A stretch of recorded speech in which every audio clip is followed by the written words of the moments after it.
માંથી ધરતીપુત્રો પણ બાકાત રહ્યા નથી।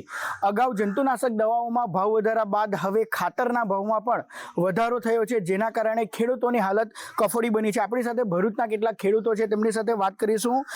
હાલ જે ખાતરના ભાવમાં વધારો થયો છે તેના કારણે કેવી પરિસ્થિતિનું નિર્માણ થયું છે? ખૂબ મુશ્કેલી વેઠી રહ્યા છે ખેડૂતો।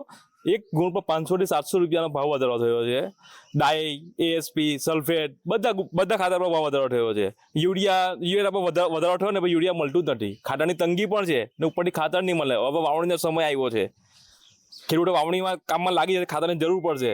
સરકાર કોઈ એવી સારી પોલિસી બનાવે કે ભાવ નિયંત્રણમાં લઈ સબસિડી આપે સરકાર ખેડૂતોને પાકના ભાવ તો મળતા નથી। પાકના ભાવ તો અડધા કરતાં ઓછા થઈ ગયા છે। ત્યાં શાકભાજીના ભાવ તમે જો 200-500 રૂપિયામાં શાકભાજી, એમાં તો મજૂરી પણ નહીં નીકળે ખેડૂતની।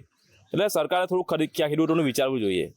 તમે શું કહેશો, જે રીતના ભાવ વધી રહ્યા છે, જંતુનાશક દવા બાદ ખાતરના પણ ભાવ વધ્યા છે, તમને કેટલી મુશ્કેલી પડે છે? મુશ્કેલી તો ઘણી પડે છે, કેમ કે ઘણા ખેડૂતો દૂર સુધી ખાતર લેવા જાય છે પણ મળતું નથી। ખરા ટાઈમે ખાતર મળતું નહીં અને મોંઘવારી પણ એટલી વધી ગઈ છે કે ખેડૂતને ખરેખર વિચારવા જેવી સ્થિતિ છે। ખેતી કરવાનું પહેલાં કરતાં હવે મોંઘું થયું છે, તેની સામે જે તમારું ઉત્પાદન છે તેના કેવા ભાવ મળે છે અને શું પરિસ્થિતિનું નિર્માણ થાય છે? ખેતીમાં પાયાની જરૂરિયાત એવા ખાતરનો સતત ભાવ વધારો, જે ડીએપી 1750 રૂપિયામાં મળતું હતું તેનો 2250 રૂપિયા ભાવ, જે ખાતરમાં તોતિંગ વધારો થયો છે। અને ચોમાસું નજીક છે, ખેડૂતો ખેતરની તૈયારી કરી છે અને જે પાયાની જરૂરિયાત છે ખાતરનો, તેનો સતત ભાવ વધારો થયો છે।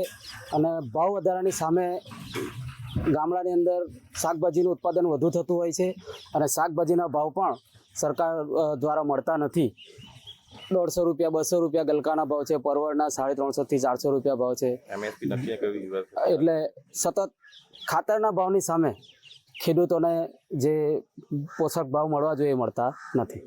ખેડૂતોને પોષણક્ષમ નથી ભાવ મળતા। તમને પૂછવા માંગીશ કે પહેલાંના જમાનાની ખેતી ને હવેની ખેતીમાં શું ફરક દેખાય છે? પહેલાંના જમાનાની ખેતી કરતાં અત્યારે બહુ ફરક પડી ગયેલો છે, કેમ કે પહેલાં દવા ખાતર આટલા ભાવ અત્યારે હાલમાં તો ઘણા ભાવ વધી ગયા, એટલે ખેડૂતોને ઘણી મુશ્કેલી પડે છે। તેમજ અમારા શાકભાજીના ભાવ પણ મળતા નથી। તમને પૂરતા પ્રમાણમાં ખાતર મળે છે, શું કેવું છે તમારું? નથી મળતું। ભાવ જે રીતે વધ્યા છે તેના કારણે કેટલી મુશ્કેલી થાય છે? ભાવના લીધે મુશ્કેલી તો રહે જ વળી। અત્યારે તો મોંઘવારીના સમયમાં ખાતરના આટલા બધા રૂપિયા કરવા તકલીફ છે, ખેતરમાં કંઈ મળતું છે નહીં।